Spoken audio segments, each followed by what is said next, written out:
प्यारे भक्तों, क्या आप जानते हैं रविवार की सुबह सिर्फ एक बार सच्चे मन से सूर्य देव की यह दिव्य कथा सुन लेने से जीवन के बड़े से बड़े रोग, दुख और दरिद्रता भी मिट सकते हैं। हाँ, यह कोई साधारण कथा नहीं, यह स्वयं सूर्य नारायण की चमत्कारी महिमा है। एक ऐसी कथा जिसने मरते हुए लोगों को जीवन दिया, गरीबों को समृद्ध बनाया और अंधकार भरे घरों में फिर से उजाला कर दिया। तो आइए श्रद्धा से बैठिए, क्योंकि जो ये कथा अंत तक सुनता है उसके जीवन में कभी अभाव नहीं रहता। प्यारे भक्तों, बहुत प्राचीन समय की बात है, जब धरती पर धर्म की ज्योति तो थी, पर मनुष्यों के हृदय में आलस्य और भूल का अंधेरा फैलने लगा था। आर्यावर्त के मध्य बसे एक छोटे से नगर का नाम था सूर्यपुर। कहते हैं कभी यह नगर इतना समृद्ध था कि सुबह होते ही हर आंगन से शंखनाद सुनाई देता, गौशालाओं से घंटियों की मधुर ध्वनि आती और नदी के घाट पर सैकड़ों लोग स्नान कर देवताओं को अर्घ्य देते थे। खेत सोने जैसे लहलहाते, कुएं मीठे जल से भरे रहते और लोगों के चेहरों पर संतोष की चमक दिखाई देती थी। पर समय का चक्र घूमता है और जब मनुष्य अपने पालनहार को भूलने लगता है, तब प्रकृति भी धीरे धीरे अपनी कृपा समेट लेती है। वर्षों के भीतर ही वही सूर्यपुर अजीब उदासी में डूब गया। सुबह की चहल पहल गायब हो गई, मंदिरों की घंटियां कम बजने लगीं और लोगों के चेहरों पर चिंता की लकीरें गहरी होने लगीं। किसी को समझ नहीं आता था कि अचानक ऐसा क्या हुआ कि खुशियों से भरा नगर निराशा की छाया में डूब गया। धीरे धीरे नगर में एक विचित्र रोग फैलने लगा। पहले बच्चों को बुखार आता, फिर जवानों के शरीर में कमजोरी छा जाती और बुजुर्ग बिना कारण खांसते खांसते गिर पड़ते।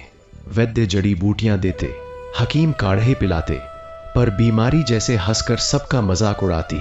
जो ठीक होता वह फिर बीमार पड़ जाता। घरों के चूल्हे ठंडे रहने लगे, खेतों में हल चलना बंद हो गया और बाजार की रौनक सूख गई। शाम होते होते गलियां सूनी हो जाती, जैसे पूरा नगर किसी अनजाने भय से कांप रहा हो। लोग आपस में फुसफुसाते, यह कोई साधारण बीमारी नहीं, यह देव क्रोध है।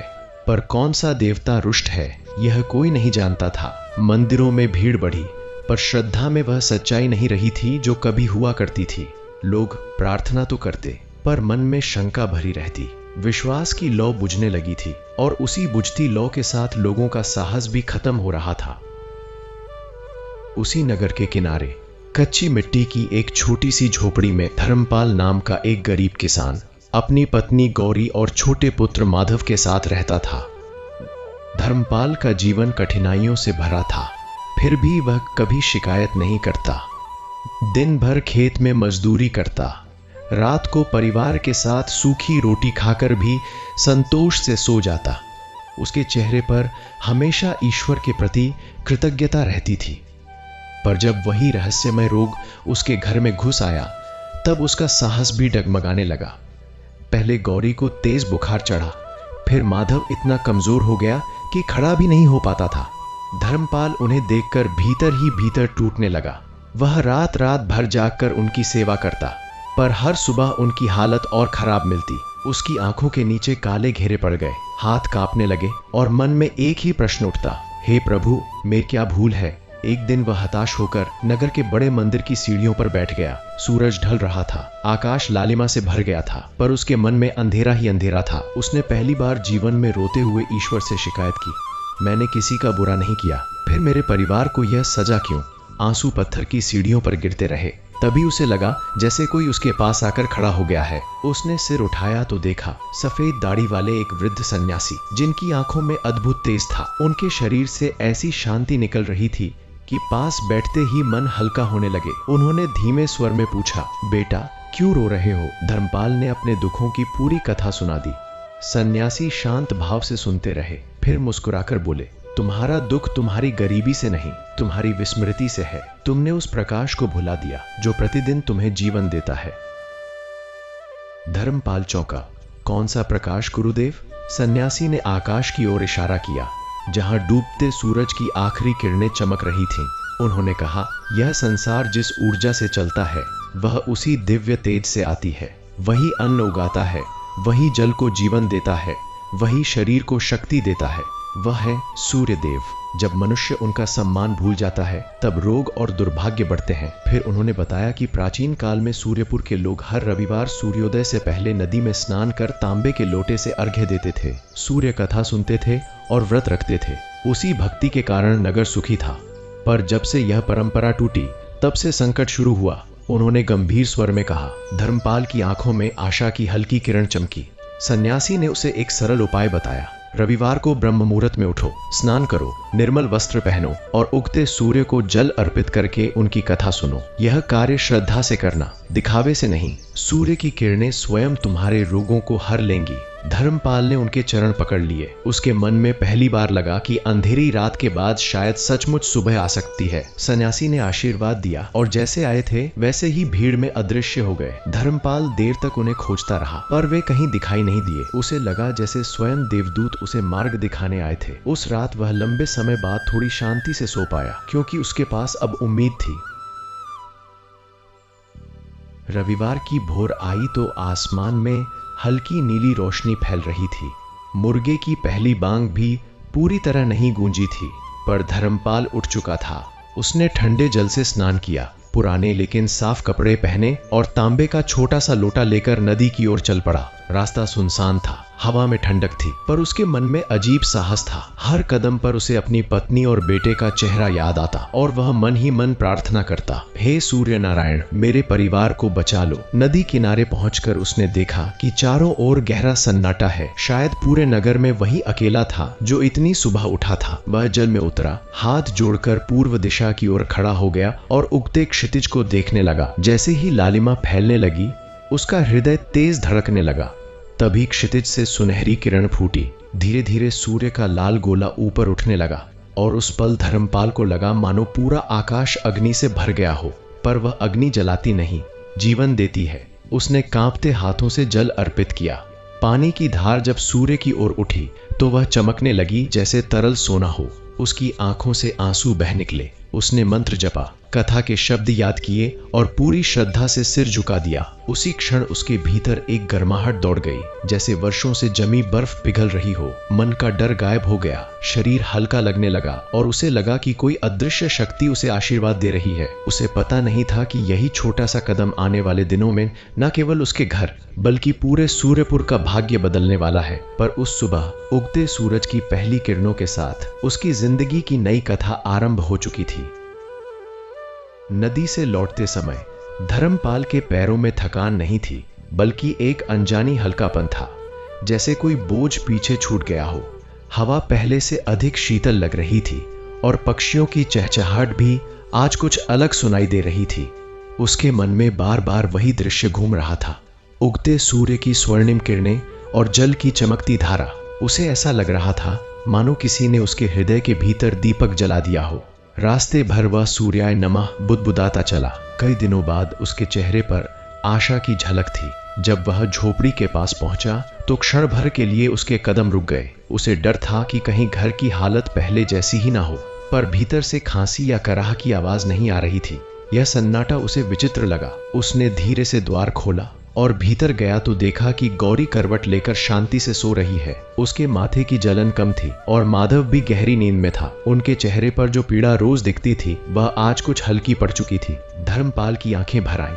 उसने मन ही मन प्रणाम किया, हे प्रभु, यह आपकी पहली कृपा है। दोपहर होते होते परिवर्तन और स्पष्ट हो गया। गौरी उठी तो बोली, आज शरीर हल्का लग रहा है, जैसे बुखार उतर गया हो। माधव ने भी कई दिनों बाद रोटी का टुकड़ा मांगा। यह छोटी सी बात धर्मपाल के लिए किसी वरदान से कम नहीं थी। उसने तुरंत थोड़ा दलिया बनाया और उन्हें खिलाया। पड़ोस की बूढ़ी अम्मा जो रोज दवा लेकर आती थीं, हैरान रह गई। अरे, इनके चेहरे तो खिल रहे हैं। खबर धीरे धीरे आसपास फैलने लगी कि धर्मपाल के घर वालों की तबीयत सुधर रही है। लोग तरह तरह की बातें करने लगे। किसी ने कहा नई जड़ी मिली होगी, किसी ने कहा भाग्य पलट गया। पर धर्मपाल जानता था कि यह किसी दवा का असर नहीं, उस सुबह की भक्ति का फल है।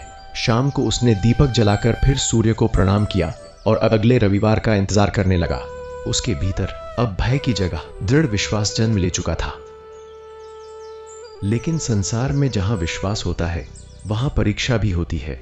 दूसरे ही दिन अचानक मौसम बदल गया। काले बादल छा गए, तेज आंधी चलने लगी और बारिश ने नगर की कच्ची गलियों को कीचड़ से भर दिया।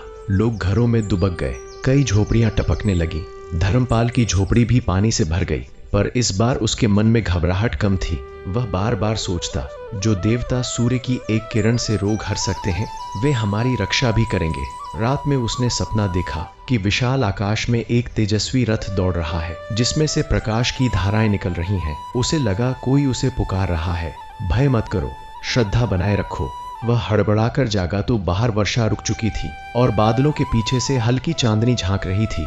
उसे विश्वास हो गया कि यह कोई संकेत है। तीसरे दिन गौरी ने कहा कि वह भी अगले रविवार उसके साथ घाट पर जाना चाहती है। धर्मपाल ने पहले मना किया, तुम अभी कमजोर हो, पर उसने मुस्कुराकर उत्तर दिया, अगर यह कृपा है तो धन्यवाद भी हमें ही देना चाहिए। माधव भी जिद करने लगा। धर्मपाल ने मन ही मन सोचा कि शायद पूरे परिवार का एक साथ जाना ही पूर्ण श्रद्धा होगी। उसी दिन बाजार से गुजरते हुए उसने देखा कि कई घरों में अभी भी बीमारी फैली हुई है। लोग उदास बैठे हैं, बच्चे रो रहे हैं। उसे अपने पुराने दिन याद आ गए। उसने 2-3 पड़ोसियों को सन्यासी की बात बताई, पर वे हंस पड़े।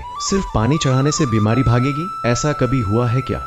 धर्मपाल चुप रह गया। उसे समझ आया कि आस्था समझाने से नहीं, अनुभव से आती है। उसने तय किया कि पहले स्वयं नियम निभाएगा, फिर लोग अपने आप देखेंगे। रविवार की अगली भोर पहले से अधिक कठिन थी। बारिश के कारण रास्ते में कीचड़ था, नदी का पानी भी बढ़ा हुआ था। ठंडी हवा हड्डियों तक चुभ रही थी। फिर भी धर्मपाल, गौरी और माधव तीनों लोटा लेकर चल पड़े। आसमान में बादल थे, पर पूर्व दिशा में हल्की लालिमा झलक रही थी। घाट पर पहुंचते ही गौरी कांपने लगी, पर उसने हाथ जोड़ लिए। धर्मपाल ने दोनों को सहारा देकर जल में उतारा। तीनों ने मिलकर अर्घ्य दिया। उसी समय बादलों के बीच से सूर्य की एक तीखी किरण निकलकर सीधे उन पर पड़ी। वह दृश्य इतना अद्भुत था कि गौरी की आंखों से आंसू बह निकले। उसे लगा जैसे उसके भीतर का सारा दर्द पिघलकर बह गया हो। माधव खिलखिलाकर हंस पड़ा, जैसे किसी ने उसे नई ऊर्जा दे दी हो। उस क्षण धर्मपाल ने गहराई से महसूस किया कि वे किसी दिव्य संरक्षण में हैं। उसने पहली बार पूरे हृदय से सूर्य देव का नाम लिया और कृतज्ञता से झुक गया। घर लौटने पर चमत्कार और स्पष्ट हो गया। गौरी ने खुद चूल्हा जलाया, जो महीनों से ठंडा पड़ा था। उसने रोटियां सेंकी और उनकी खुशबू पूरे आंगन में फैल गई। माधव बाहर दौड़ने लगा, जैसे वह कभी बीमार था ही नहीं। पड़ोसी यह सब देखकर दंग रह गए। एक बूढ़ा वैद्य जो रोज दवा देता था बोला, मैंने ऐसी जल्दी ठीक होते किसी को नहीं देखा। लोगों के मन में सवाल उठने लगे। शाम तक 4-5 परिवार धर्मपाल के घर आए और पूछने लगे कि उसने क्या किया। धर्मपाल ने विनम्रता से पूरी बात बताई, न संकोच न घमंड। उसने कहा, मैंने सिर्फ श्रद्धा से सूर्य को याद किया। उसकी सादगी ने लोगों के दिल छू लिए। कुछ ने तय किया कि वे भी अगले रविवार उसके साथ घाट चलेंगे। पर उसी रात नगर के मुखिया को यह बात अच्छी नहीं लगी। वह सोचने लगा कि अगर लोग मंदिरों की जगह घाट पर जाने लगे तो उसकी प्रतिष्ठा घट जाएगी। उसने अफवाह फैलानी शुरू की कि धर्मपाल किसी तांत्रिक के चक्कर में पड़ गया है।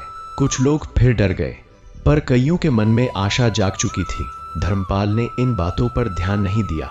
वह जान चुका था कि सच्ची भक्ति को किसी प्रमाण की जरूरत नहीं होती। उसने दीपक जलाकर परिवार के साथ सूर्य स्तुति गाई। उसकी आवाज में अब कंपन नहीं, दृढ़ता थी। बाहर अंधेरा था, पर उसके छोटे से घर में प्रकाश और शांति भरी हुई थी।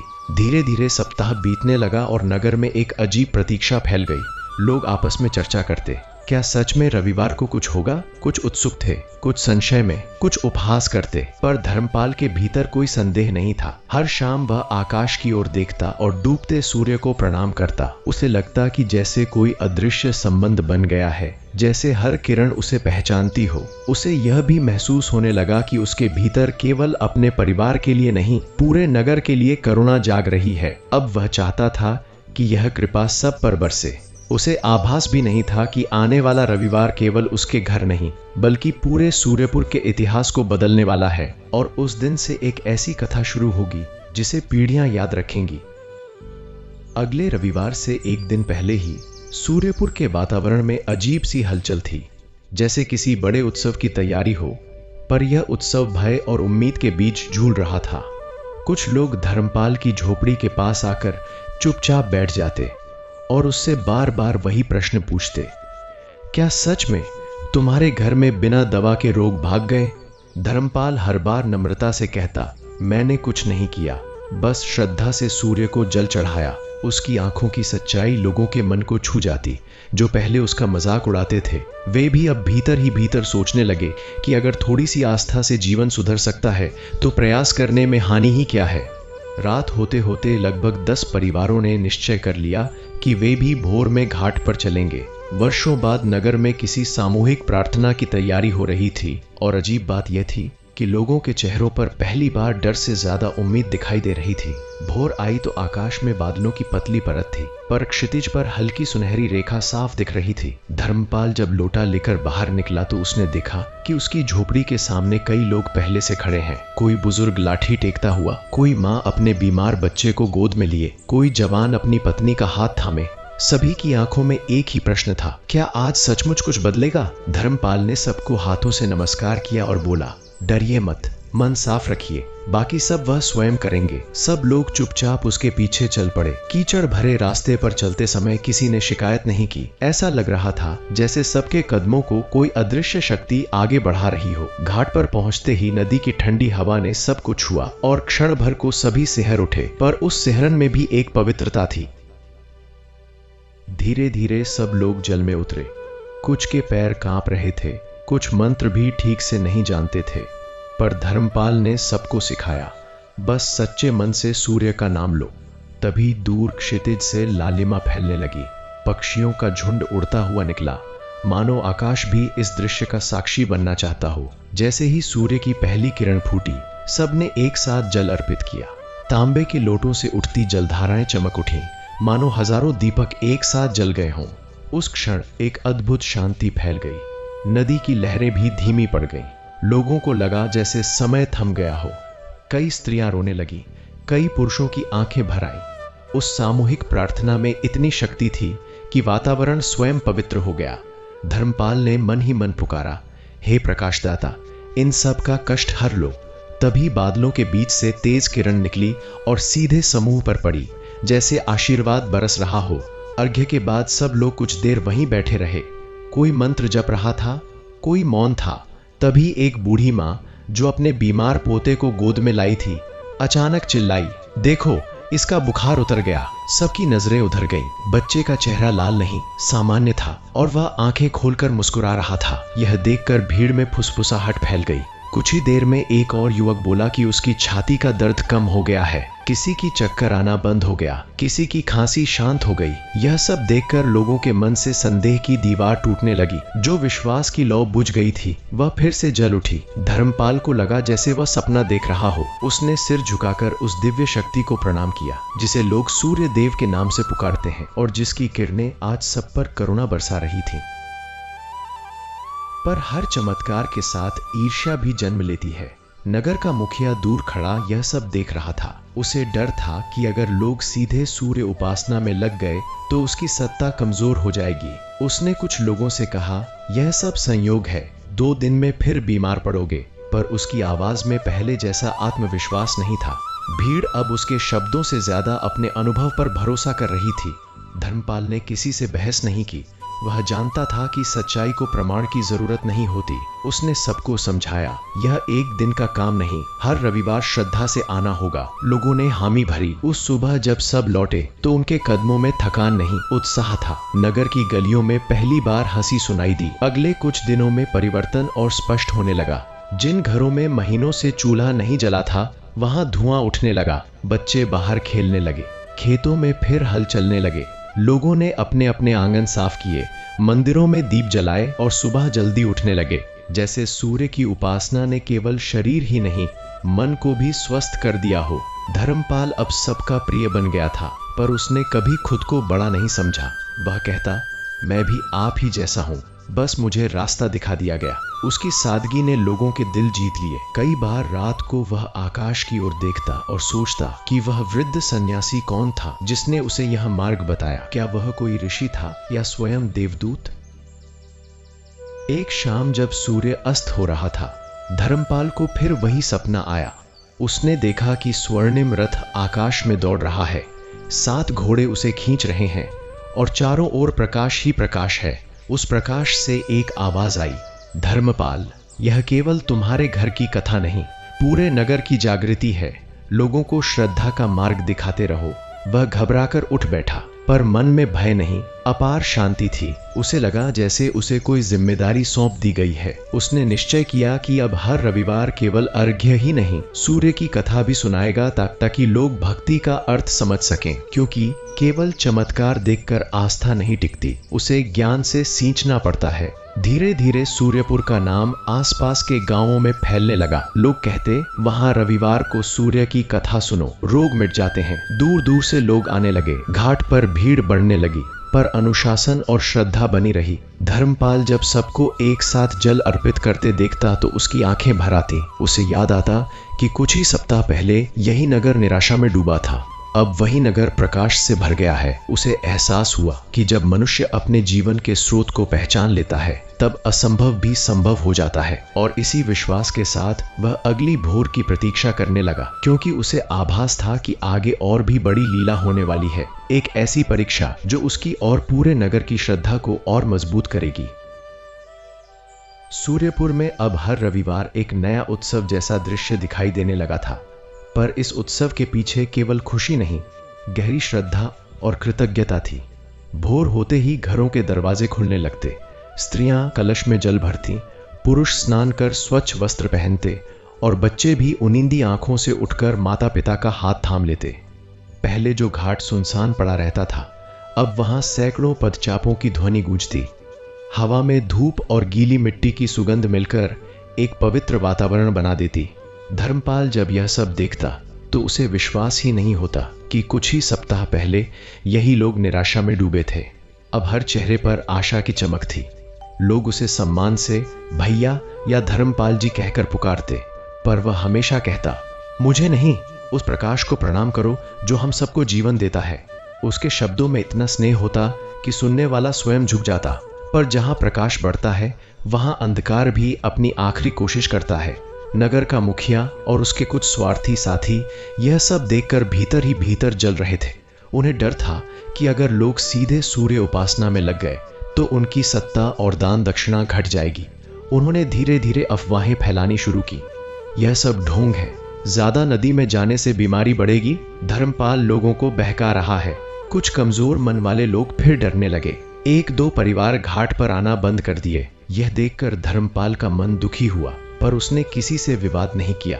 उसने सोचा कि सच्ची भक्ति कभी जबरदस्ती नहीं होती, जिसे अनुभव होगा वही लौटेगा। उस रात उसने आकाश की ओर देखकर प्रार्थना की, हे प्रभु, मेरे कारण किसी के मन में भ्रम न रहे, सबको सही मार्ग दिखाइए। उसी सप्ताह अचानक नगर पर एक नई विपत्ति आ गई। लगातार 3 दिन तक घने बादल छाए रहे, सूर्य का दर्शन ही नहीं हुआ। ठंडी हवाएं चलने लगी और कई लोग फिर से सर्दी जुकाम से पीड़ित हो गए। लोगों के मन में भय लौट आया, अगर सूर्य दिखे ही नहीं तो अर्घ्य कैसे देंगे। रविवार नजदीक था और आकाश पूरी तरह काला। कुछ लोग कहने लगे, शायद देवता फिर रुष्ट हो गए। धर्मपाल भी क्षण भर के लिए चिंतित हुआ, पर तुरंत उसे सन्यासी की बात याद आई। श्रद्धा परिस्थिति पर नहीं, विश्वास पर टिकी होती है। उसने तय किया कि चाहे वर्षा हो या आंधी, वह घाट अवश्य जाएगा। उसने गांव वालों से भी यही कहा, सूर्य बादलों के पीछे छिप सकते हैं पर अस्तित्व में रहते हैं, हमें केवल अपना कर्तव्य निभाना है। रविवार की भोर आई तो मूसलाधार वर्षा हो रही थी। रास्ते कीचड़ से भर गए, नदी का पानी उफान पर था। कई लोग घरों से बाहर झांककर वापस बैठ गए, पर धर्मपाल ने लोटा उठाया और दरवाजे से बाहर निकल पड़ा। तभी पीछे से आवाज आई। गौरी, माधव और कुछ पड़ोसी भी तैयार खड़े थे। धीरे धीरे 10, फिर 20, फिर 50 लोग जुड़ गए। सबके कपड़े भीग रहे थे, पर किसी ने शिकायत नहीं की। जब वे घाट पहुंचे तो नदी गरज रही थी, पर धर्मपाल ने सबको किनारे खड़े होकर ही अर्घ्य देने को कहा। सबने आंखें बंद की और बादलों से ढके आकाश की ओर जल अर्पित किया। उस क्षण वातावरण इतना गंभीर था कि केवल मंत्रों की ध्वनि सुनाई दे रही थी। तभी अचानक बिजली चमकी और तेज गर्जना के साथ बादलों में दरार सी खुल गई। उसी दरार से सुनहरी किरणों का एक गुच्छा नीचे उतरा और सीधे उस समूह पर आ गिरा। वर्षा की बूंदें उन किरणों से टकराकर चमकने लगी, जैसे स्वर्ण कण बरस रहे हों। लोगों ने आंखें खोली तो दृश्य देखकर स्तब्ध रह गए। बादलों के बीच से सूर्य का तेजस्वी रूप झलक रहा था, मानो स्वयं देवता आशीर्वाद दे रहे हों।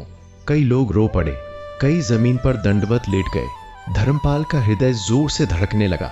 उसने दोनों हाथ उठाकर पुकारा, हे सूर्यदेव, हमारी श्रद्धा स्वीकार कीजिए। उसी क्षण उसके भीतर से ऊर्जा दौड़ी कि उसे लगा जैसे वह वर्षों जवान हो गया हो। वर्षा धीरे धीरे थम गई और आकाश साफ होने लगा। यह दृश्य देखकर जो लोग घरों में छिपे थे वे भी दौड़े दौड़े घाट पर आ गए। सब समझ गए कि यह कोई संयोग नहीं, दिव्य संकेत है। उस दिन के बाद नगर में किसी को भी संदेह नहीं रहा। जो मुखिया पहले विरोध करता था वही चुप हो गया। उसकी बातों का असर खत्म हो चुका था। अब लोग अनुभव से विश्वास कर चुके थे। रोगों का प्रकोप तेजी से घटने लगा। वैद्य भी हैरान थे कि बिना दवा के लोग स्वस्थ कैसे हो रहे हैं। खेतों में हरियाली लौट आई, पशु स्वस्थ हो गए और बाजार में फिर चहल पहल शुरू हो गई। बच्चों की हंसी गलियों में गूंजने लगी। सूर्यपुर जैसे फिर से जन्म ले चुका था। लोग कहते, यह केवल शरीर का उपचार नहीं, आत्मा का उपचार है। धर्मपाल हर शाम बच्चों को इकट्ठा कर सूर्य की महिमा की कथा सुनाता ताकि अगली पीढ़ी यह परंपरा कभी न भूले। एक रात जब सब सो रहे थे, धर्मपाल को फिर वही वृद्ध सन्यासी स्वप्न में दिखाई दिए। इस बार उनका तेज पहले से अधिक था। उन्होंने कहा, धर्मपाल, तुम्हारी श्रद्धा ने नगर को बचाया है, पर परीक्षा अभी पूरी नहीं हुई। आगे और कठिन समय आएगा, तब तुम्हें केवल अपने लिए नहीं पूरे प्रदेश के लिए दीपक बनना होगा। धर्मपाल घबराकर बोला, गुरुदेव, मैं तो साधारण मनुष्य हूँ। सन्यासी मुस्कुराए, जिसे सूर्य की कृपा मिल जाए वह साधारण नहीं रहता। इतना कहकर वे प्रकाश में विलीन हो गए। धर्मपाल जागा तो उसका हृदय धड़क रहा था, पर भीतर साहस भी था। उसे लगा जैसे आने वाले दिनों में कोई बड़ी घटना घटने वाली है। अगली सुबह जब वह घाट पर पहुंचा तो दूर दूर से नए लोग आते दिखाई दिए। किसी ने बताया कि पड़ोसी गांवों में फिर से बीमारी फैल रही है और लोग सूर्यपुर की कथा सुनकर यहां आ रहे हैं। धर्मपाल ने आकाश की ओर देखा। उगता सूर्य लाल से सुनहरा हो रहा था और उसकी किरणें पूरे नगर पर फैल रही थीं। उसे लगा जैसे यह प्रकाश केवल सूर्यपुर के लिए नहीं, समस्त जगत के लिए है।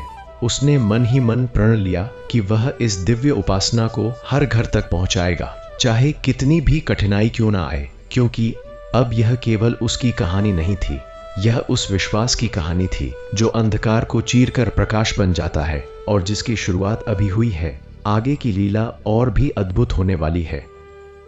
सूर्यपुर की सीमा अब केवल एक छोटे नगर तक सीमित नहीं रही थी। जैसे जैसे रविवार की उपासना और रोग मुक्ति की चर्चा दूर दूर तक फैलती गई, वैसे वैसे आसपास के गांवों से लोग यहां आने लगे।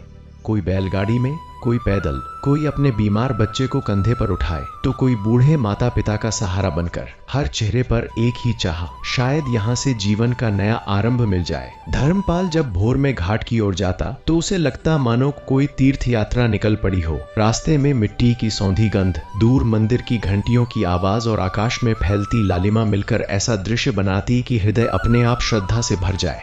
लोग अब उसे गुरु की तरह देखने लगे थे, पर वह हमेशा सबसे पीछे चलता ताकि कोई उसे नेता न समझे, बल्कि सबकी दृष्टि उस प्रकाश की ओर रहे जो क्षितिज से उगने वाला था। वह बार बार कहता, मैं केवल माध्यम हूँ, कृपा तो ऊपर वाले की है। भीड़ बढ़ने के साथ जिम्मेदारी भी बढ़ी। पहले जहाँ 10-20 लोग अर्घ्य देते थे, अब सैकड़ों की पंक्तियां बनती।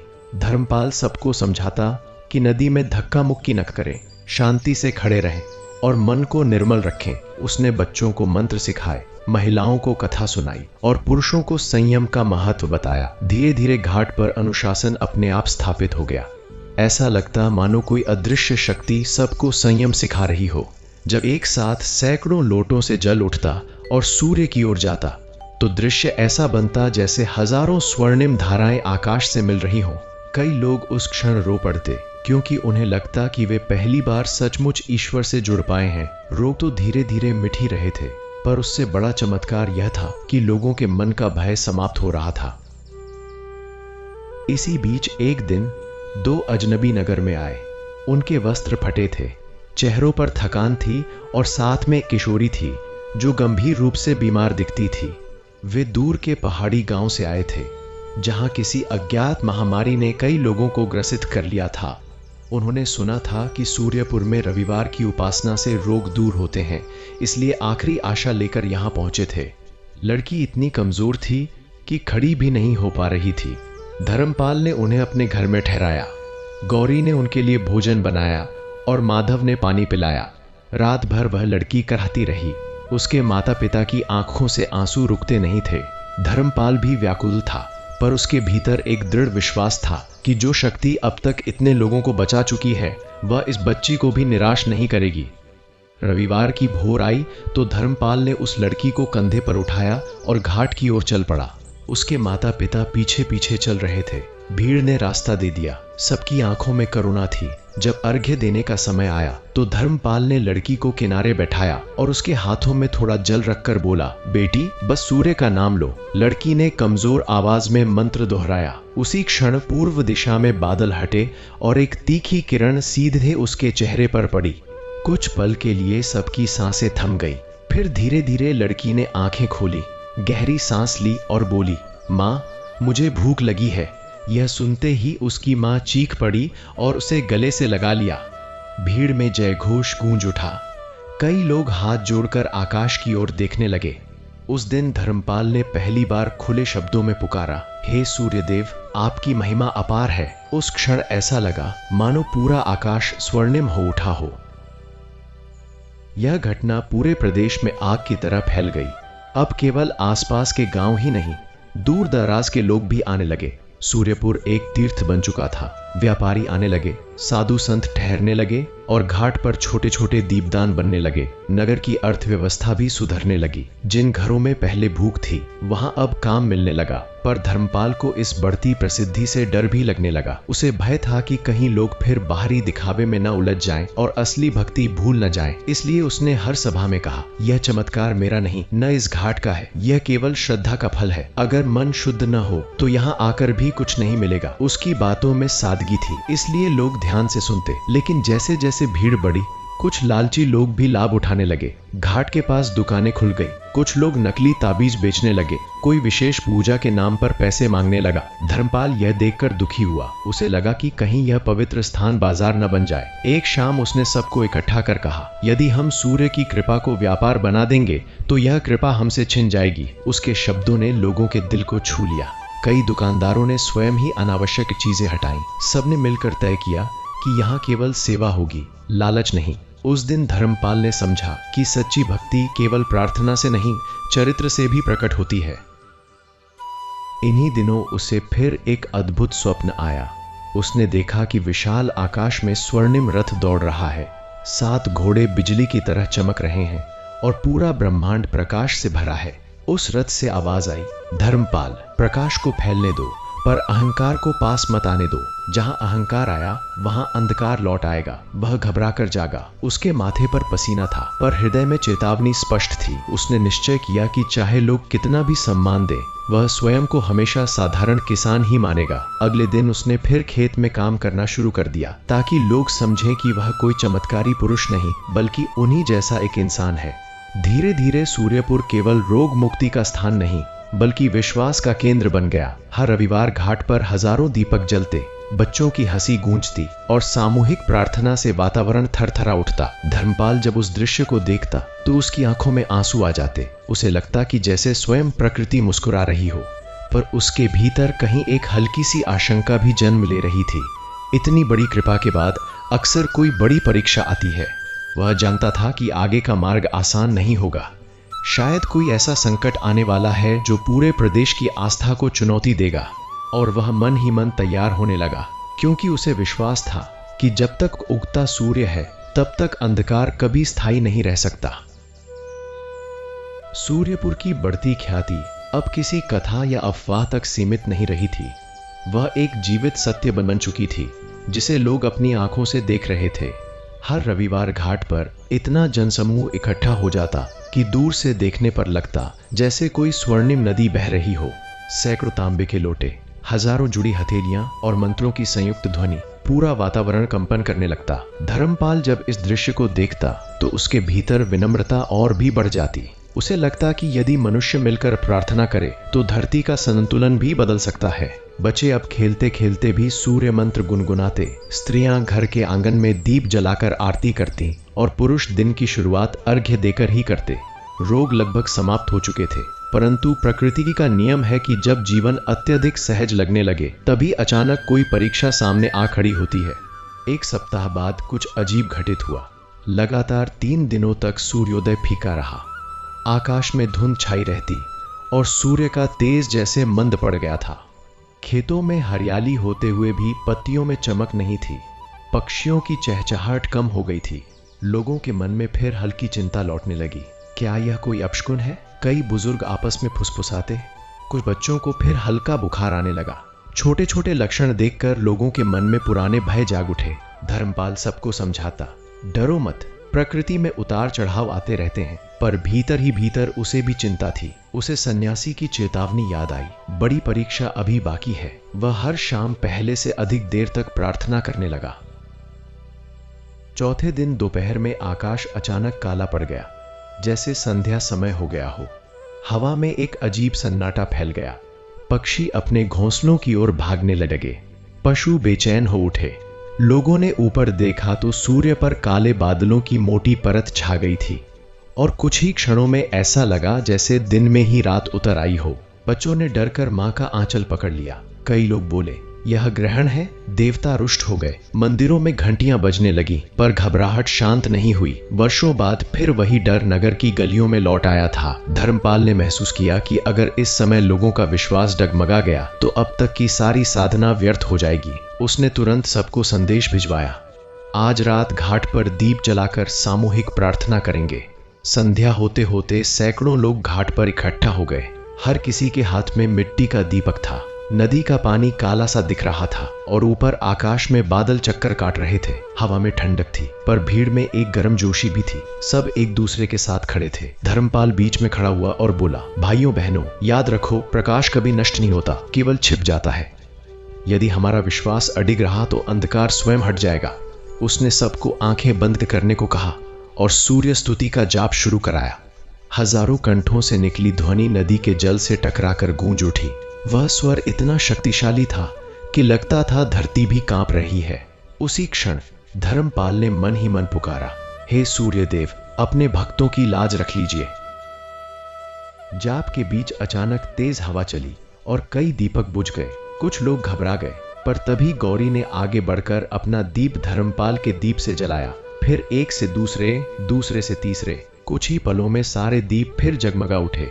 यह दृश्य देखकर लोगों के मन में साहस लौट आया। उन्होंने समझ लिया कि यदि एक दीप बुझे तो दूसरा उसे जला सकता है। सामूहिकता ही उनकी शक्ति है। सबने फिर से मंत्रोच्चार शुरू किया। धीरे धीरे बादलों की गति बदलने लगी, जैसे कोई अदृश्य हाथ उन्हें हटा रहा हो। दूर क्षितिज पर हल्की स्वर्णिम रेखा दिखाई दी। लोग सांस रोके उस दिशा में देखने लगे। अचानक बादल दो भागों में बट गए और बीच से तेज प्रकाश फूटा। वह इतना प्रखर था कि कई लोगों को आंखें ढकनी पड़ी, पर उस प्रकाश में भय नहीं, अपार शांति थी। कुछ क्षणों के लिए ऐसा लगा जैसे आकाश में स्वर्णिम रथ दौड़ रहा हो। उसके आगे 7 घोड़े चमक रहे हो और पूरा वातावरण अग्निमय तेज से भर गया हो। लोग दंडवत लेट गए, कई रोने लगे, कई हंसने लगे। वह दृश्य शब्दों से परे था। बच्चों ने खुशी से ताली बजाई, बुजुर्गों ने मंत्र दोहराए। धर्मपाल की आंखों से आंसू बह निकले। उसे लगा जैसे स्वयं देवता ने आकर सबको आश्वस्त किया हो, मैं यही हूँ, डरो मत। कुछ ही मिनटों में आकाश पूरी तरह साफ हो गया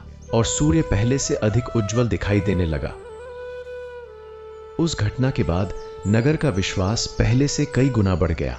अब लोग केवल रोग से मुक्ति के लिए नहीं, बल्कि आत्मबल के लिए सूर्य उपासना करने लगे। उन्होंने समझ लिया कि असली चमत्कार शरीर का स्वस्थ होना नहीं, बल्कि मन का निर्भय होना है। धर्मपाल ने भी महसूस किया कि उसकी भूमिका केवल मार्ग दिखाने की है, चमत्कार करने की नहीं। उसने बच्चों को शिक्षा देने, खेतों में परिश्रम बढ़ाने और आपसी सहयोग पर जोर दिया। लोग मिलकर काम करने लगे। जिसने अधिक अनाज उगाया वह जरूरतमंदों में बांट देता। धीरे धीरे सूर्यपुर केवल स्वस्थ ही नहीं, समृद्ध भी होने लगा।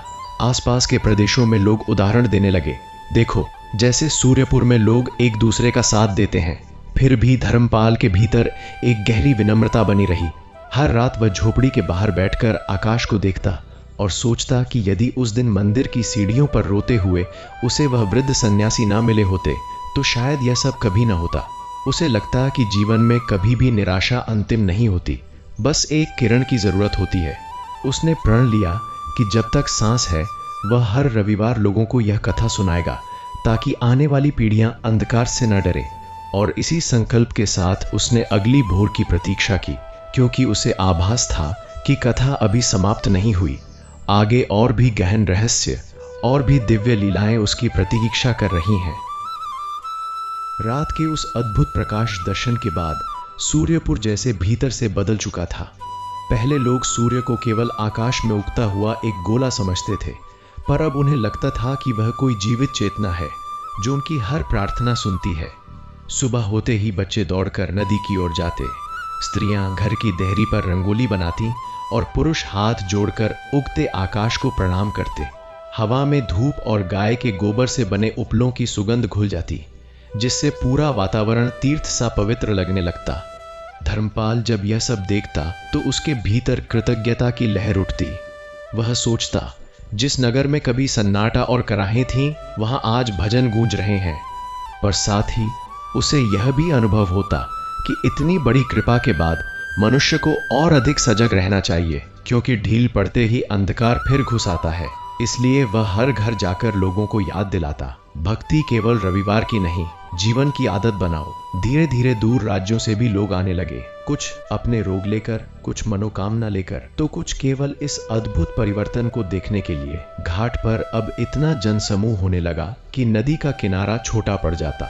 धर्मपाल ने कुछ युवकों को संगठित किया जो भीड़ को व्यवस्थित रखते, बुजुर्गों को सहारा देते और बच्चों को सुरक्षित रखते। उसने कहा, सेवा ही सच्ची पूजा है।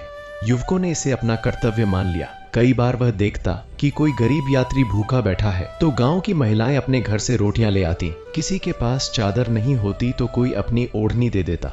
यह आपसी करुणा देखकर धर्मपाल की आंखें भर आती।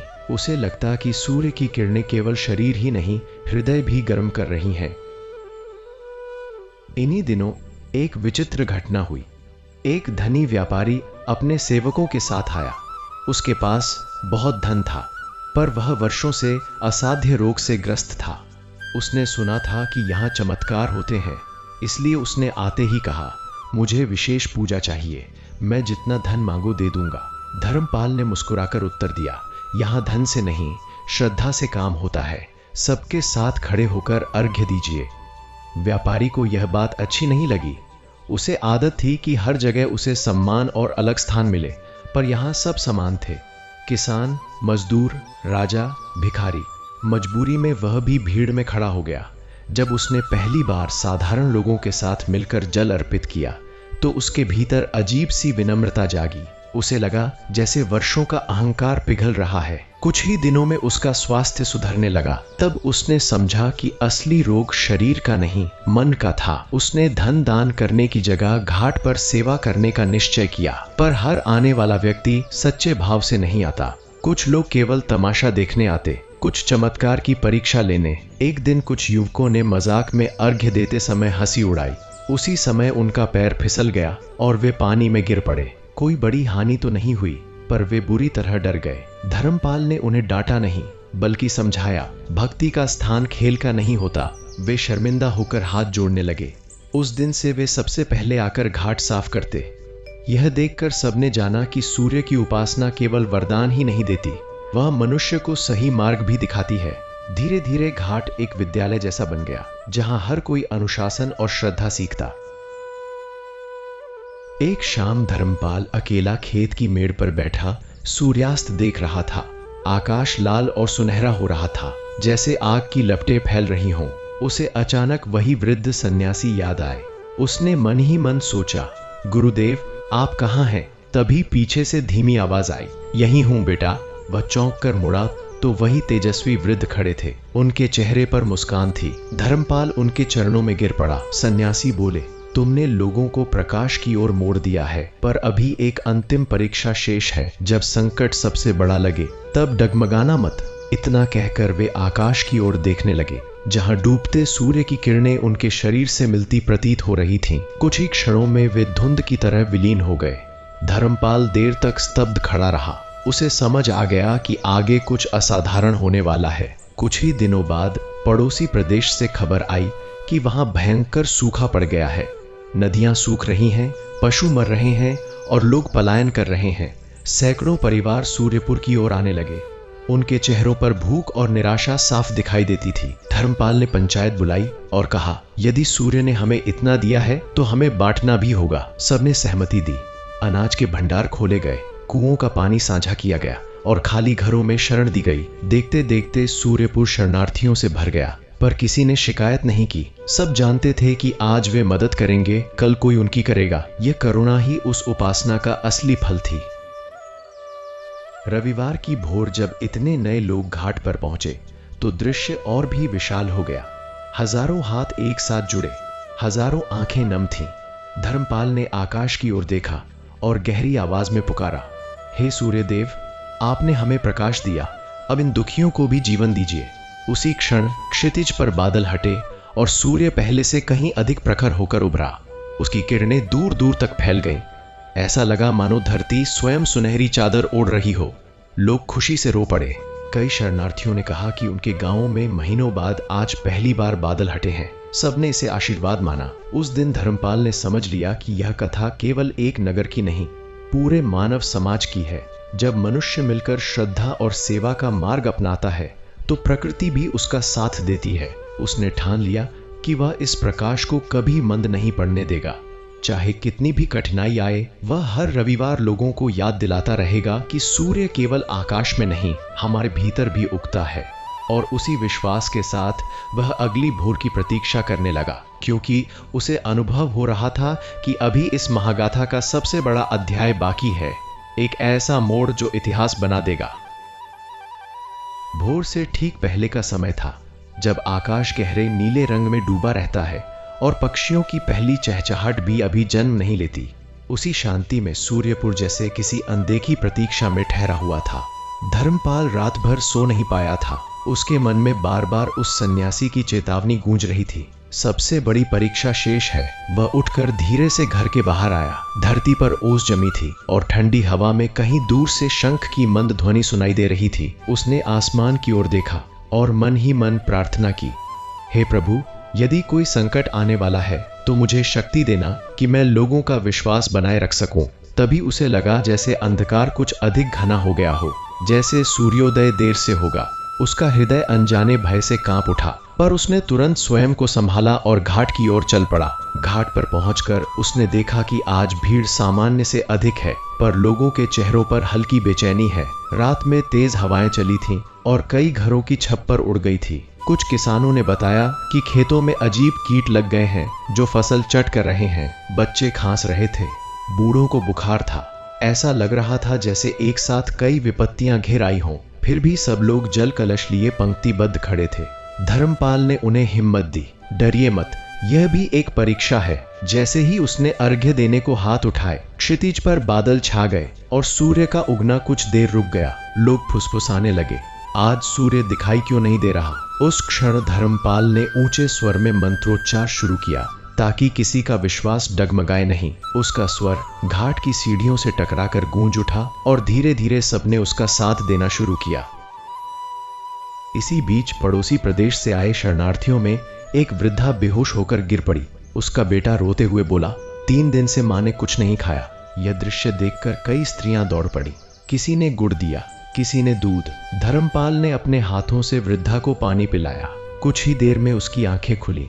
उसने कांपते स्वर में कहा, बेटा, मुझे लगा अब प्राण निकल जाएंगे, पर जैसे किसी ने भीतर से आग जला दी। धर्मपाल ने आकाश की ओर देखा। बादलों के बीच हल्की सुनहरी रेखा फूट रही थी। उसे लगा कि यह संकेत है कि दया ही सबसे बड़ी पूजा है। उसी समय उसने निर्णय लिया कि अब केवल उपासना नहीं, सेवा का विस्तार करना होगा। उसने युवकों को भेजा कि गांव-गांव से औषधियां, अनाज और कपड़े जुटाएं।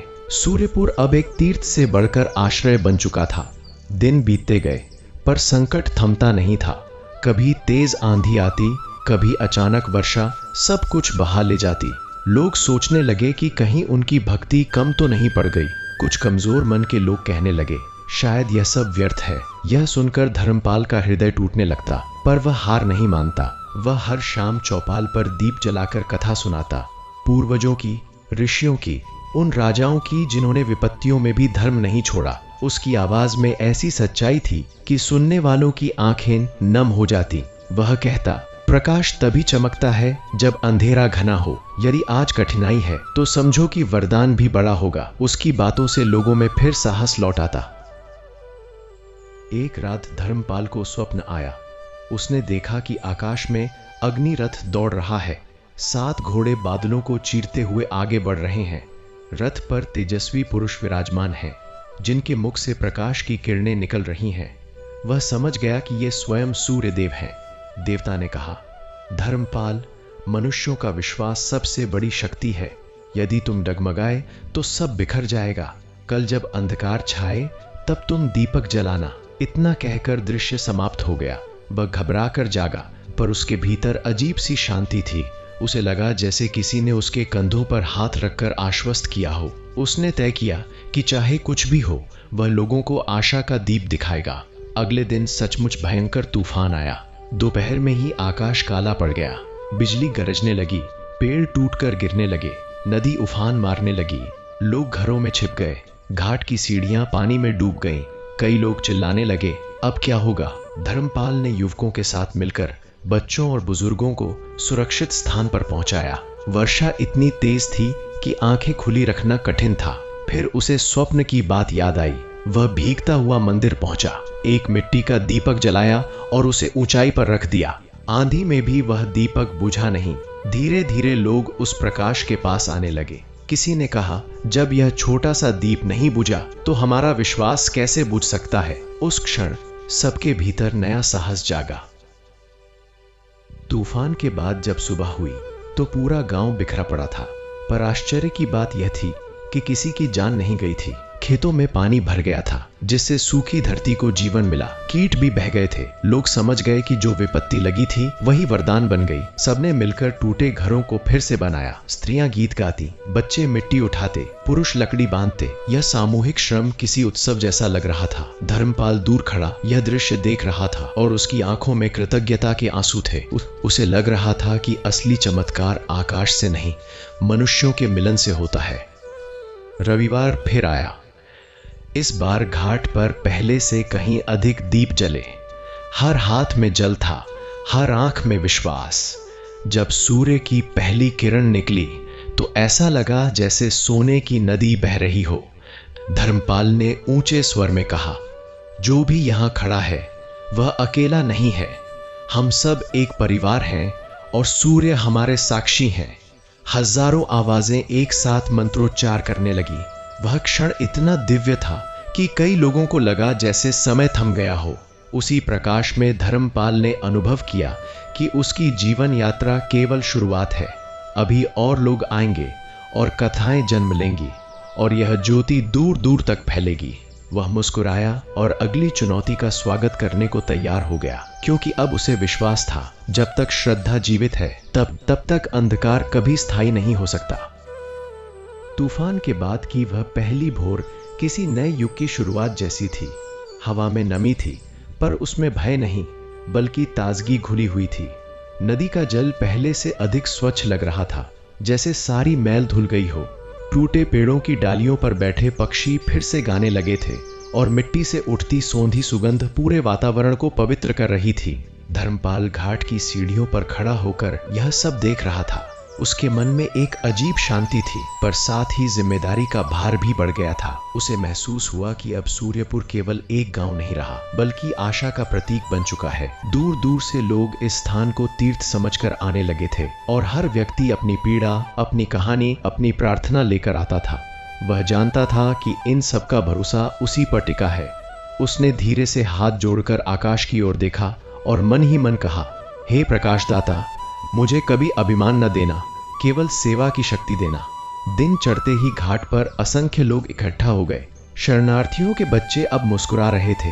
स्त्रियां नए घरों की दीवारों पर गोबर लीपकर सुंदर आकृतियां बना रही थीं और पुरुष खेतों में नई बुआई की तैयारी कर रहे थे।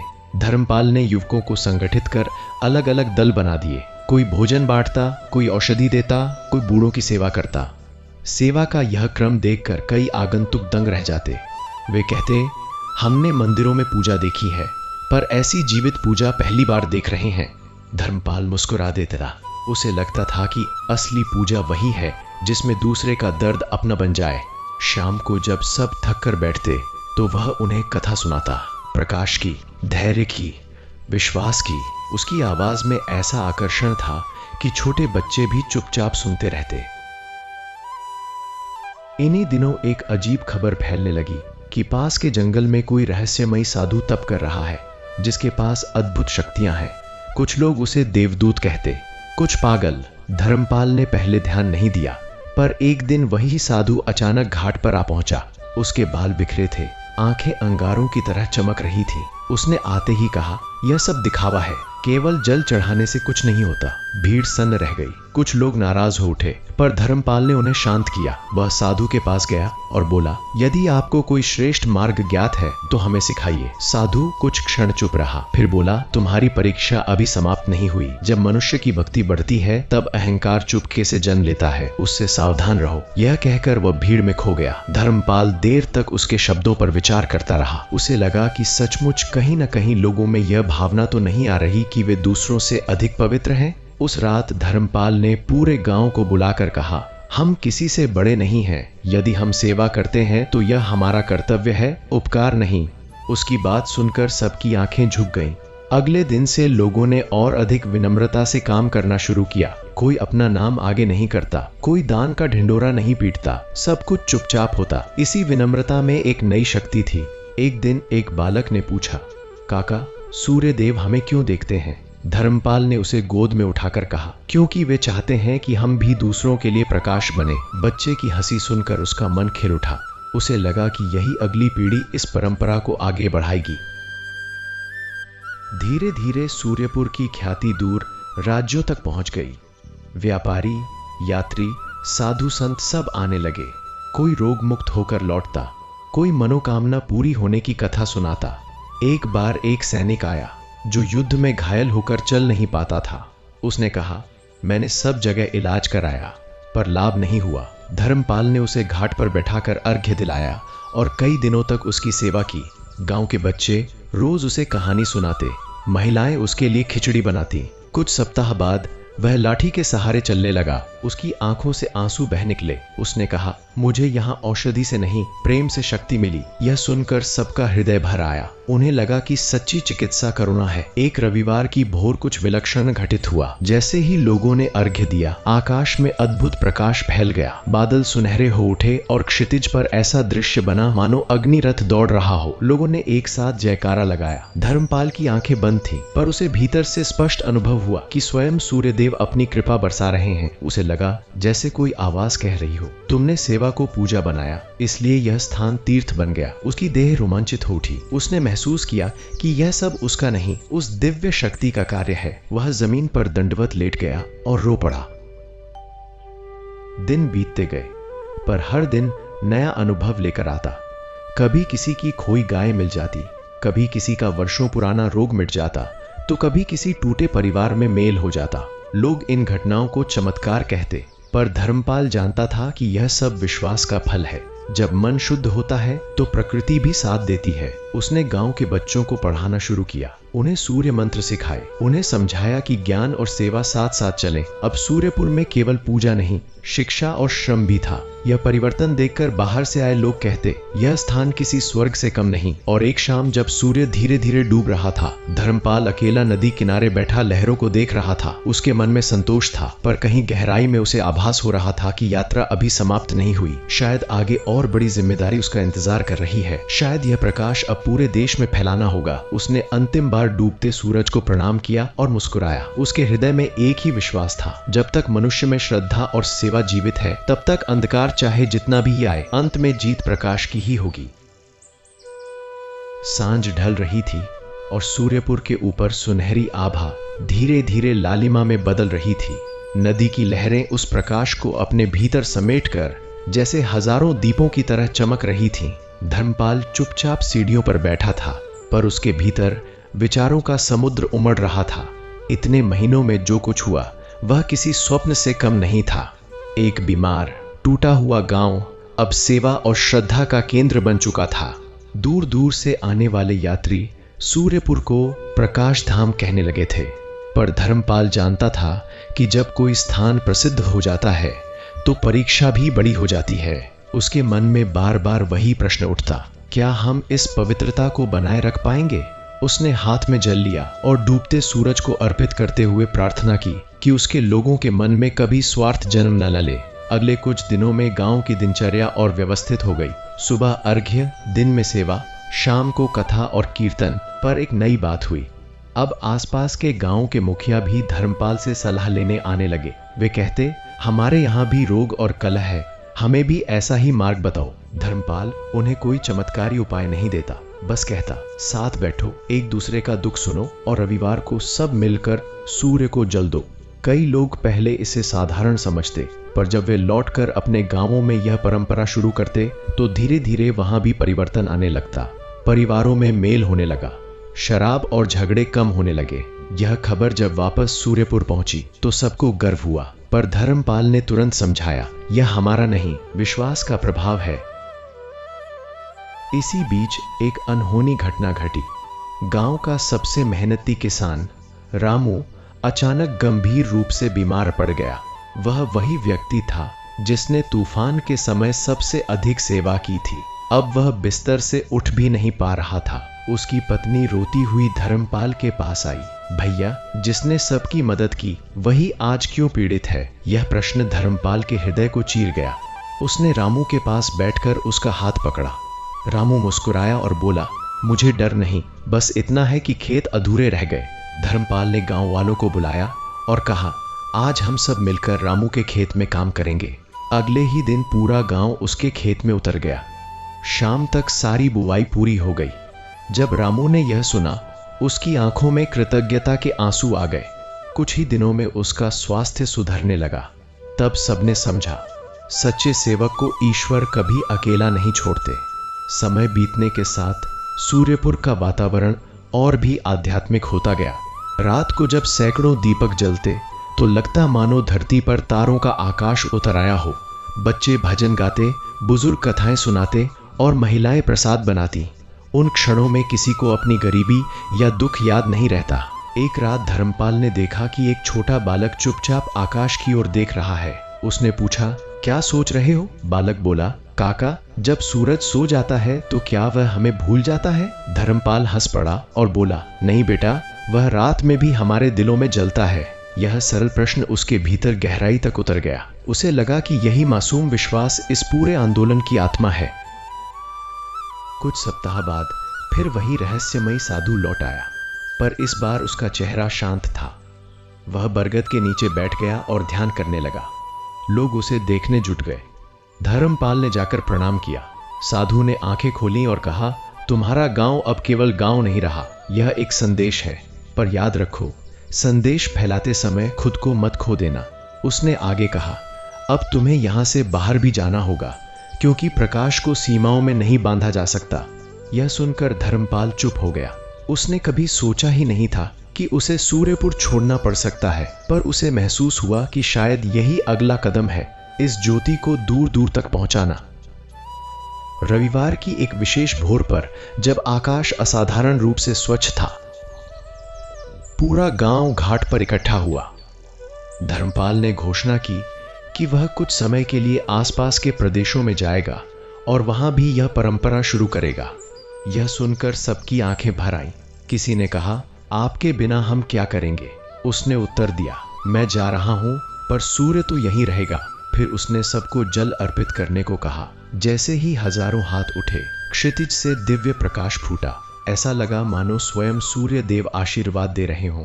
हवा में ऐसी गरिमा थी कि कई लोग भाव विभोर होकर रो पड़े।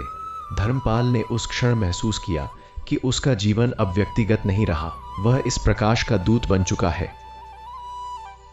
विदाई के दिन पूरा गांव उसके साथ सीमा तक चला। बच्चों ने उसके गले में फूल डाले, बुजुर्गों ने आशीर्वाद दिया, स्त्रियों ने आरती उतारी।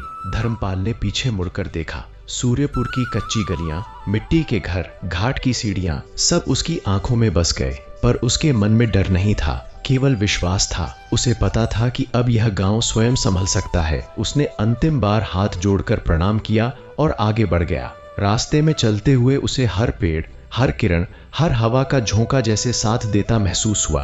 और जैसे जैसे वह नए प्रदेशों की ओर बढ़ता गया, उसके भीतर एक ही संकल्प गूंजता रहा, जहां भी अंधकार होगा वहां यह कथा सुनाई जाएगी, जहां भी रोग होगा वहां विश्वास जगाया जाएगा, जहां भी निराशा होगी वहां सेवा का दीप जलाया जाएगा। उसे यकीन था कि जब तक मनुष्य एक दूसरे के लिए खड़े रहेंगे तब तक प्रकाश कभी नहीं बुझेगा। उसके कदमों के साथ उगता सूरज मानो उसे दिशा दिखा रहा था और वह मुस्कुराकर आगे बढ़ता जा रहा था, क्योंकि अब यह यात्रा केवल उसकी नहीं, समस्त मानवता की बन चुकी थी। दर्शक बंधु, यह सूर्य महिमा की पावन कथा यहीं समाप्त नहीं होती, क्योंकि प्रकाश की कथाएं कभी समाप्त नहीं होती। जैसे सूर्योदय हर दिन अंधकार को मिटाकर नई शुरुआत करता है, वैसे ही सूर्य भगवान की कृपा भी हर उस हृदय में जीवित रहती है जहां विश्वास की ज्योति जलती है और भक्ति का अर्घ्य सच्चे मन से अर्पित किया जाता है। यह कथा केवल सुनने भर की नहीं, बल्कि जीवन में उतारने की है, क्योंकि जब मनुष्य श्रद्धा से स्मरण करता है तब स्वयं सूर्य देव उसके जीवन से रोग, शोक और निराशा का अंधेरा दूर कर देते हैं और उसके मार्ग को प्रकाश से भर देते हैं। आज हमें जाना कि सूर्य भगवान अपने भक्तों की परीक्षा भी लेते हैं, उन्हें कठिनाइयों से गुजारते हैं ताकि उनका विश्वास और मजबूत हो सके। वे अपने भक्त को उसके भय से मुक्त करते हैं, उसे परिश्रम और धैर्य का महत्व सिखाते हैं और अंत में उसे वही फल प्रदान करते हैं जिसका वह सच्चे मन से अधिकारी होता है। जब मन में सच्ची आस्था और सेवा की भावना जागती है, तब साधारण जीवन भी दिव्य बन जाता है और हर दिन एक नए उजाले के साथ शुरू होता है।